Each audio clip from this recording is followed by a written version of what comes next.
Well, he praised the September 11 attacks, called suicide bombers heroes and blamed women for being raped. Now Australia's leading Muslim leader has gone completely off the rails.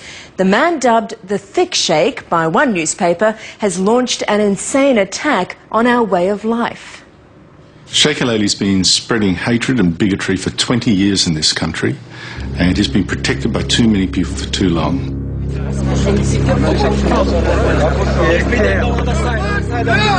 Sheikh Al-Halalli is the most senior Muslim cleric in Australia.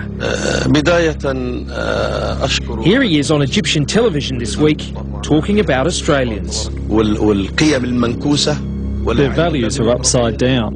They have no democracy, no freedom. They are the worst liars and unjust people. Remember, this is the same guy who recently described Aussie women as meat and blamed them for provoking sexual attacks by wearing skimpy clothing. Now he's telling the world that Australia has no freedom or democracy and that we're liars and unjust people. And that's not all. Here he is claiming Muslims were in Australia before European settlers. Australia is no longer Anglo-Saxon. We've been in Australia longer than them. Islam is deep-rooted in the Australian soil. Islam was here before the English fleet. What he's saying is he's got more right to be here than non-Muslims. Andrew Bolt from Melbourne's Herald Sun newspaper has long been critical of Sheikh Halalli. For more than 20 years has said things like this and worse, and is still the leading mufti, the leading imam in Australia. What does this say about Muslims in Australia, that this man continues, after all is done, to represent them? The Sheikh's interview was broadcast in Egypt on Monday night and seen around the world the following day on satellite TV. Here he insults our heritage. The English and Anglo-Saxons arrived in Australia as convicts in handcuffs. We paid from our own pockets and went there as free people.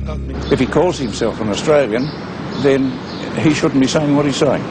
He needs to conform himself to our society as to what we believe is right and wrong. I do understand that some people will be offended, and I do apologise to anyone who's offended. Kaiser Trad from the Islamic Friendship Association continues to defend the controversial sheikh, claiming yet again that he's being misunderstood. In that interview, he's addressing people from a different cultural background and people with different cultural understandings, and in that context you start to understand why the language has to be slightly different. The Sheikh has a record going back 20 years, not only of saying vile things like this, but then immediately claiming, once he's caught, that he's been misquoted. You know he's not. You have two translations, I've seen them. He's not been misquoted, he's been caught out again. The Sheikh is still overseas, but when he spoke exclusively with Ben Fordham late last year, he said his comments comparing women to meat were a misunderstanding, as were the comments he made defending the Lebanese men convicted of Sydney's gang rapes. Can you say very clearly that you are sorry for the people who have been offended? Yes. 100%.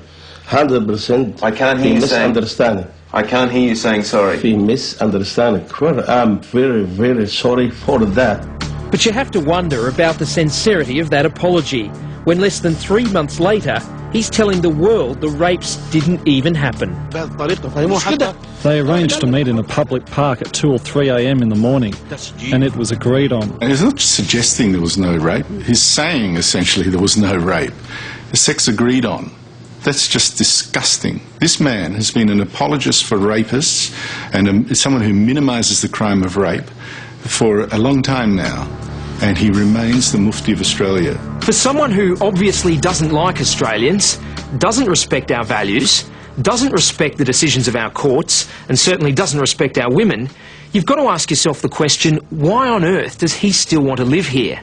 And why is he allowed to continue to hold such an important position in the Muslim community? When people like him are allowed to speak for the Muslim community, when people who criticise him are damned as racist and whatever, then what you will get one day is a very ugly reaction, Cronulla times 10, which no one should want. What do you believe should happen to this bloke? What is the most critical thing now to do is for Muslims themselves to look at Halalli. If they really think he speaks for them and is only a victim, then I think the rest of Australia should think, what is the place of Islam in Australia? Can we afford it? Ben McCormack reporting, and Sheikh Al-Hilali is now planning to share his views at another conference in the Middle East. So much for a man who's meant to be building bridges in our community. He seems to keep blowing them up.